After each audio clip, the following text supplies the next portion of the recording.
Hey guys, welcome back. And in today's video, I will teach you about the switch statement in Java. So, what is switch in Java? In Java, a switch statement lets you choose and run one block of code from several options based on a variable's value.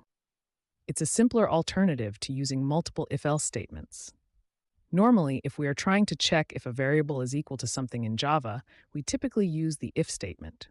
But that can get too crowded and very hard to follow and too time-consuming. That's where the switch statement comes in. Here, we have a number variable, and we will try to check its value using the switch statement in Java. First, write the keyword switch. Then, write a set of parentheses. Inside the parentheses, you will write the variable you want to check.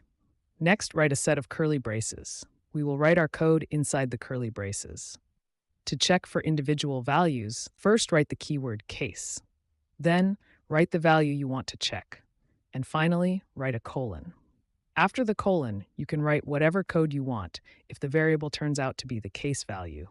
I will just write a print function that will print my message on the console. That's how you write a switch and case statement. You can add as many case statements as you want. We can all see that this way of writing our code is way shorter and easier to follow.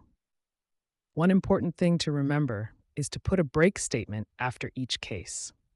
The break statement is important because it breaks out of the main switch statement, and without it, all the cases in the switch after the true switch will be executed until the computer runs into a break statement.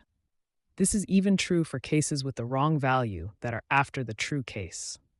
So in theory, if there are no break statements in our switch, all the cases will be executed after the true case. Next up is the default statement. The default statement is a lot like the else statement in Java. Both are executed if none of the previous options are true. To write it, you just write the default keyword all lowercase and follow it with a colon and a code you want to execute. And done. This will run whenever there are no other options. So yeah, that's how you write a switch statement in Java. That's it for today's video. Like and subscribe. And as always, thanks for watching.